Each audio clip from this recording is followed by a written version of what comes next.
Pernah nggak sih Anda sadar kalau di piring Anda itu sebenarnya ada kekuatan tersembunyi yang mungkin selama ini kita nggak notice? Hari ini, kita bakal bongkar habis-habisan manfaat super dari 4 makanan pokok kita di Indonesia. Kita ubah cara pandang kita dari yang tadinya cuma sekedar pengganjal perut, jadi pahlawan super buat tubuh kita. Coba deh, pikirin sebentar. Kalau lagi nggak makan nasi, biasanya makannya apa? Mungkin jagung rebus pas sore-sore, ubi bakar, atau pisang buat sarapan. Nah, di sini kita bakal ngelihat makanan-makanan ini bukan lagi sebagai alternatif nasi aja, tapi sebagai spesialis dengan kekuatan unik mereka masing-masing. Pertama, kita kenalan sama jagung. Anggap aja dia ini sang pelindung. Ibaratnya, dia ini bodyguard yang punya perisai buat melindungi salah satu aset kita yang paling berharga. Selanjutnya ada ubi jalar. Dia ini sang penguat. Tugasnya, membangun benteng pertahanan tubuh kita dari dalam, biar makin tangguh ngelawan berbagai serangan penyakit. Terus ada pisang. Nah, kalau dia ini sang pengatur, mirip kayak teknisi andal gitu. Dia jaga keseimbangan mesin tubuh kita biar semua sistemnya jalan mulus tanpa hambatan. Dan yang terakhir kita punya singkong. Dia adalah sang penopang, fondasi energi yang kuat dan bisa diandalkan. Nah, keempatnya ini, mereka adalah tim pahlawan super pangan dari Nusantara. Oke, kita mulai dari pahlawan pertama kita ya, jagung. Spesialisasinya apa sih? Ternyata dia adalah penjaga garis depan buat kesehatan mata kita. Senjata rahasianya jagung itu namanya lutein dan zeaxanthin. Gini deh, coba bayangin. Dua senyawa ini numpuk di retina mata kita, terus fungsinya persis kayak kacamata hitam internal. Keren kan? Mereka inilah yang nyaring cahaya biru berbahaya dari layar gadget dan matahari, yang kalau kelamaan bisa merusak mata kita.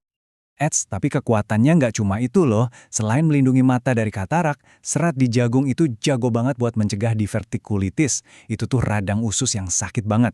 Plus, ada kalium, magnesium, sama vitamin B1 yang bikin jagung jadi paket komplit buat kesehatan jantung dan ningkatin fungsi otak kita. Oke, sekarang kita lanjut ke pahlawan kedua, ubi jalar. Dia ini juaranya kalau urusan sistem kekebalan tubuh. Nggak ada lawan. Coba lihat angka ini deh, lebih dari 500 mikrogram beta-karoten cuma dalam 100 gram ubi jalar. Ini tuh jumlah yang gede banget, salah satu yang paling kaya di dunia. Nah, tubuh kita itu pinter. Dia ngubah beta-karoten ini jadi vitamin A, nutrisi yang jadi komandan utama sistem imun kita. Nah, yang keren nih, ternyata warna ubi jalar itu nentuin kekuatan supernya. Kalau ubi yang oranye atau kuning, senjatanya beta-karoten. Misinya buat imunitas dan kesehatan kulit. Sementara ubi ungu, dia punya senjata lain namanya antesianin. Misinya lebih spesifik, melawan peradangan dan melindungi sel-sel otak kita. Jadi, ubi jalar tuh bukan sekedar karbo biasa ya. Dia ini ibaratnya toolkit nutrisi yang lengkap. Gabungan vitamin A dan C-nya itu ampuh banget buat naikin imunitas dan bantu produksi kolagen biar kulit sehat.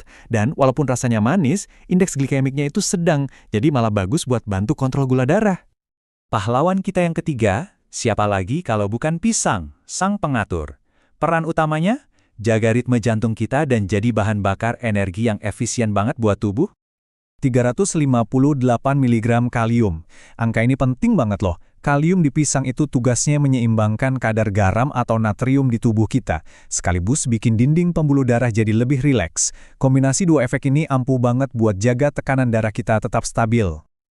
Nah, ini nih yang paling keren dari pisang. Kita bisa milih manfaatnya, tergantung pisangnya mateng atau enggak. Kalau Anda pilih yang masih agak hijau, Anda dapat pati resisten. Ini makanan super buat bakteri baik di usus kita. Tapi kalau Anda pilih yang udah kuming mateng, Anda dapat pasokan energi instan yang pas banget buat sebelum olahraga. Jadi, kalau kita lihat keseluruhannya, manfaatnya itu wah luar biasa. Cukup kalium dari pisang aja bisa nurunin resiko penyakit jantung secara signifikan.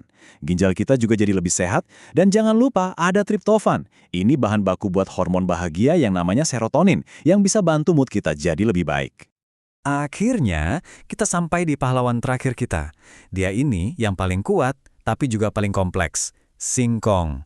Dia adalah sumber energi yang dahsyat. Tapi, ada tapinya. Ada peringatan penting yang harus kita tahu. Dua manfaat utamanya jelas banget. Pertama, singkong itu kalorinya padat banget. Hampir 2 kali lipat dari yang lain. Jadinya sumber energi yang super efisien. Kedua, dan ini penting, dia 100% bebas gluten. Ini anugerah banget buat teman-teman yang punya intoleransi gluten atau penyakit seliak. Kutipan ini benar-benar pas banget. Singkong itu sebuah paradoks. Di satu sisi, dia bisa jadi penyelamat, pilar ketahanan pangan kita.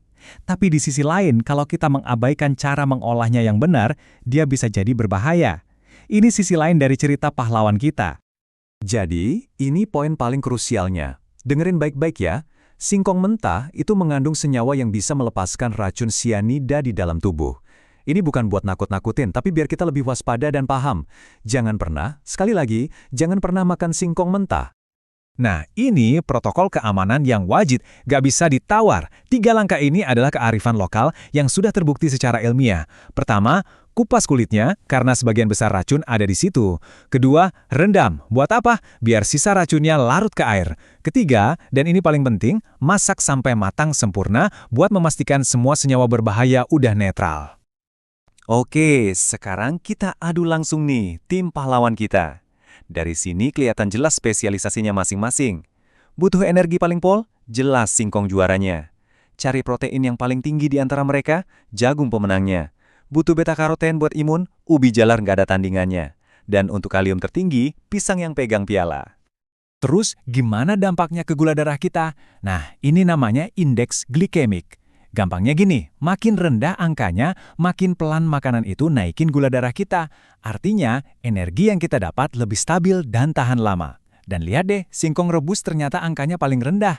Pilihan cerdas buat energi yang stabil.